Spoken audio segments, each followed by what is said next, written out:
جاتی، دیکھ کے چلی جاتی، یہ سن کر کے حضرت محمد مصطفیٰ صلی اللہ علیہ وسلم کے والد نہیں ہیں، کیونکہ جب میرے آقا دنیا پر تشریف لائے اس وقت حضرت عبداللہ دنیا سے جا چکے تھے، حضرت عبداللہ دنیا سے جا چکے تھے۔ پھر آخر کے اندر حضرت اماں حلیمہ آئی، آخر مصطفیٰ کے دروازے پہ بیٹھ گئی، دروازے پہ دستک دی۔ حضرت اماں آمنہ نے کہا اپنی لونڈی سے جاؤ دروازے پہ دیکھ جاؤ آنے والا کون ہے۔ جب وہ لونڈی آئی نا کیا دیکھتی ہے؟ حضرت اماں حلیمہ ہے، بڈڑی ہے، داچی بھی کمزور ہے، آنکھوں سے بھی کمزور ہے، ویسے بھی نڈھال سست لاتی ہے۔ حضرت اماں حلیمہ کو بازو سے پکڑ کر اس کمرے میں لے گئی جس کمرے میں میرے مصطفیٰ جلوہ فرما تھے۔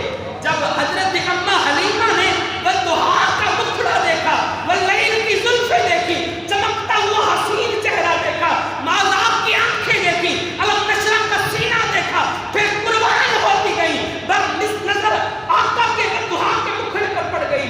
پھر حضرت پیر مہر علی شاہ صاحب قلم اٹھاتے ہیں، لکھتے ہیں، وہی نظر منظر کشی کرتے ہیں کہ مکھ چندر بدر شاہ شانی ہے، متھے چمکتی لات نورانی ہے، کالی زلف دی آنکھ مستانی ہے، مخبور اکھیاں حکمت بریاں۔ یہاں پہ خاموش نہیں ہوئے، پھر آگے لکھتے ہیں کہ کروں تیرے نام پہ جاؤ فدا، نہ بس ایک جہاں دو جہاں فدا، دو جہاں سے بھی نہیں جی بھرا تم کیا کرو